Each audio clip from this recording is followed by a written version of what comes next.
Gesture को बहुत appreciate किया जा रहा है सोशल मीडिया पर। कोई भी इंसान का बच्चा ऐसे अप्रिशिएट करेगा। क्या खूबसूरत बात। हर महज़्ज़ब इंसानी माशरे की यही पहचान है। प्राइम मिनिस्टर मोदी खुद मंदिर में जाकर सफाई कर रहे हैं, पैगाम दे रहे हैं कि हमारा मुल्क है, यहाँ की इबादतगाहों को, यहाँ के इंस्टीट्यूट्स को, इस मुल्क को साफ रखना हमारा काम है। इंडिया में जो है डिफरेंस आ जाता है अगेन गवर्नेंस पे। अभी भी उनका जो एक स्ट्रक्चर है वो काफ़ी हद तक अपना एक रखते हैं, दुनिया से अलग अपनी पहचान कल्चरली और सोशली उन्होंने कभी नहीं छोड़ी। जो बॉर्न इन पाकिस्तान का जो टैग जो लगा हुआ है you taking this with you. यार क्यों लोगों को बेवकूफ बना रहे हो। बदकिस्मती है कि इस मुल्क में शायद जमहूरियत आ ही नहीं सकती।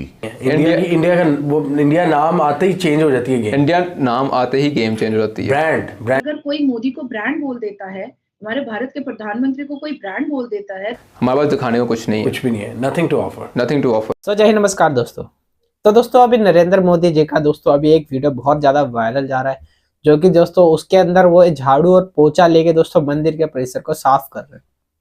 मतलब इतने बड़े नेता जो पूरे देश को चला रहे हैं, पूरे वर्ल्ड के अंदर इतना ऊंचा नाम कर रखा है, फिर भी दोस्तों उनको ये सब छोड़ के वो पोछा मार रहे हैं, जमीन साफ कर रहे हैं मंदिर की, तो कितनी ही ज्यादा बड़ी बात है ये। और कुछ लोग तो इसको शर्म, जिसकी कोई औकात नहीं होती, वो इस चीज से शर्म करते हैं। और दूसरी तरफ हमारे मोदी जी, उनके दोस्तों उन्होंने ये वीडियो अपने सोशल मीडिया हैंडल पे भी डाली और दोस्तों काफी ज्यादा ये वीडियो वायरल चल रहा है और लोग इसकी काफी तारीफें कर रहे हैं कि इतना बड़ा बंदा होके मोदी जी कैसे साफ कर रहे हैं। तो हमको भी अपने देश के लिए सफाई करनी चाहिए, जहां भी मौका मिले, जैसे भी मौका मिले। और दोस्तों उन्होंने बोला है कि 22 जनवरी तक आपको जितने भी तीर्थ स्थल है, जितने भी मंदिर है, उसकी साफ सफाई आपको खुद करनी चाहिए। अगर कोई करने नहीं आ रहा तो आप खुद जाइए, खुद साफ सफाई कीजिए, क्योंकि ये देश हमारा है, तो इसको साफ रखने की जिम्मेदारी भी हमारी ही है। तो मोदी जी दोस्तों हमेशा बहुत बढ़िया मैसेज देते रहते हैं अपने वीडियो से, अपने भाषण से। तो दोस्तों आइए देखते हैं कि पाकिस्तान मीडिया का इसके ऊपर क्या रिएक्शन है। भारत के प्रधानमंत्री को कोई ब्रांड बोल देता है तो ये कोई डेफेमेटरी बात नहीं है, ये पूरी दुनिया उनको ब्रांड बोल रही है। कोई एक व्यक्ति उनको ब्रांड नहीं बोल रहा है, पूरी दुनिया उनको ब्रांड बोल रही है और पूरी दुनिया उनके साथ अपने रिलेशनशिप अच्छा और बेहतर से बेहतर करने की कोशिश में लगी हुई है। तो this is not a defamatory word कि Modi ji is a brand. Modi ji is brand, actually Modi ji is brand.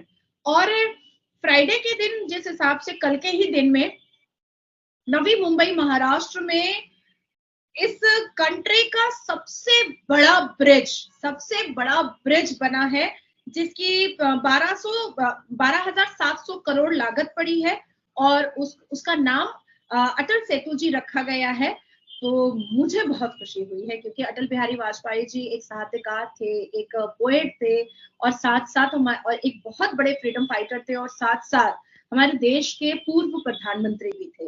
और अटल बिहारी वाजपेयी जी वो व्यक्ति हैं जिन्होंने बातें उठा दी थी संसद के अंदर 370 एब्रोगेशन की भी, जिन्होंने बातें उठा दी थी संसद के अंदर, पार्लियामेंट के अंदर 33 वुमेन रिजर्वेशन बिल की, जिन्होंने बातें उठाई थी 3 तलाक बैन होने की, जिन्होंने बातें उठाई थी महिलाओं के फंडामेंटल राइट्स की, तो राम मंदिर की बातें उठाई थी। तो अटल बिहारी वाजपेयी जी का जब इतिहास खोला जाएगा ना अनम, और जब मैं उनकी पंक्तियां बोलना स्टार्ट कर दूं, तो मुझे लगता है कि मैं रो पड़ूंगी।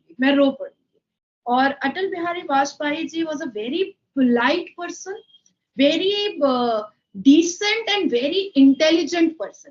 और इतने साल तक जब कांग्रेस की सरकार रही, जो औरंगजेब रोड बना रही थी, अकबर रोड बना रही थी, तुगलक रोड बना रही थी और नेहरू म्यूजियम बना रही थी, इंदिरा गांधी स्टेडियम बना रही थी, तब भी उनके दिमाग में ये बात नहीं आई कि हमें अटल बिहारी वाजपेयी जी के नाम से भी कुछ ऐसा बनाना चाहिए। प्राइम मिनिस्टर मोदी खुद मंदिर में जाकर सफाई कर रहे हैं, पैगाम दे रहे हैं कि हमारा मुल्क है, यहाँ की इबादतगाहों को, यहाँ के इंस्टीट्यूट्स को, इस मुल्क को साफ रखना हमारा काम है। चाहे वो किसी भी ओहदे पर हो, चाहे कोई कितना ही बड़े ओहदे पर क्यों ना हो, चाहे कोई भारत का सिटीजन हो या कोई प्राइम मिनिस्टर हो या कोई प्रेसिडेंट हो, हर किसी का ये फर्ज बनता है कि वो अपनी कंट्री को साफ रखे, वहाँ के इदारों को, वहाँ की इबादतगाहों को साफ रखे। तो इसी सिलसिले में पाकिस्तानी अवाम के पास जाते हैं, उनके प्राइम मिनिस्टर जो है वो खुद मंदिर जाकर सफाई करते हैं, बोलते हैं कि इस मुल्क को साफ हमने ही रखना है, चाहे कोई इबादतगाह हो, चाहे तलीमी इदारा हो, चाहे सड़क हो, चाहे जितना बड़ा बंदा किसी ओहदे पर क्यों ना बैठ जाए, वो भी उतना ही जिम्मेदार है अपने मुल्क के लिए, तो खुद प्राइम मिनिस्टर होकर वो सफाई कर रहे हैं। क्या कहना चाहेंगे कि जिस तरीके से भारत के प्राइम मिनिस्टर ने खुद बाहर निकले हैं, तो ये एक एडवर्टाइजिंग ही हो जाती है, ये एक सबक ही हो जाता है कि आपका जो लीडर है वो खुद डाउन टू द अर्थ है, वो खुद जाकर जो है वो सफाई को प्रमोट कर रहे हैं। तो क्या लगता है अगर यहाँ पर भी कोई ऐसी मिसाल दी जाए तो अवाम का दिमाग दुरुस्त हो सकता है या नहीं? जी बिल्कुल हो सकता है। अच्छे लीडर की निशानी यही है, मैंने पहले भी बताया कि वो अमली मुजाहरा करके दिखाता है। जैसे अगर आप को याद हो, इससे पिछली हुकूमत में गालबन ट्री लगाए, बिलियन ट्री की जो है ना मुहिम चलाई गई थी, तो बिलियन ट्री स्कीम, हाँ, लगाए भी गए थे काफ़ी ज़्यादा। लेकिन हमारी जो है ना, जब नई हुकूमत आती है तो उनका ख्याल रखना बंद किया दिया जाता है, और फिर वो जो है ना वो वाले ट्री भी ना उनको पानी दिया जाता है ना कुछ, तो फिर वो ख़त्म हो जाते हैं। क्योंकि शुरुआत के दिनों में उन पे कुछ ना कुछ आपको इन्वेस्ट करना पड़ता है, फिर जाके वो एक दरख्त बनता है, उसके बाद तो कुदरत उसको संभाल लेती है, लेकिन स्टार्ट में तो करना पड़ता है ना।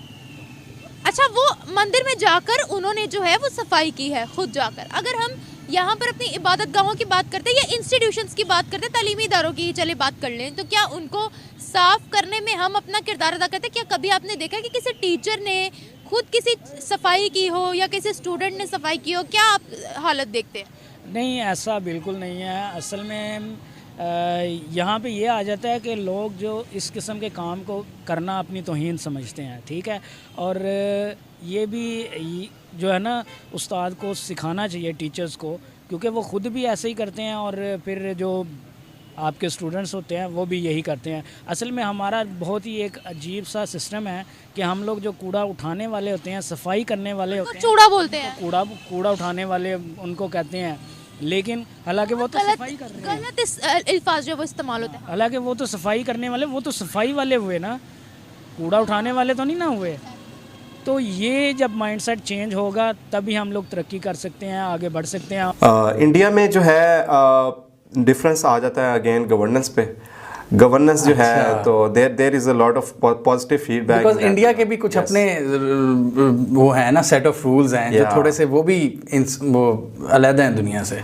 वो दुनिया से अलग थे वो 1990s तक, उसके बाद उन्होंने अपने गेट्स को खोला। बट अभी भी उनका जो एक स्ट्रक्चर है वो काफ़ी हद तक अपना एक रखते हैं, दुनिया से अलग अपनी पहचान कल्चरली और सोशली उन्होंने कभी नहीं छोड़ी। फाइनेंशियली उन्होंने अपने फ्लड गेट खोल दिए थे 1990s के शुरू में, लेकिन स्टिल अभी इंडिया की जो आउटलुक है that is looking promising. Yeah, mostly to the world, India is a flourishing economy जिसके अंदर बहुत सारी imperfections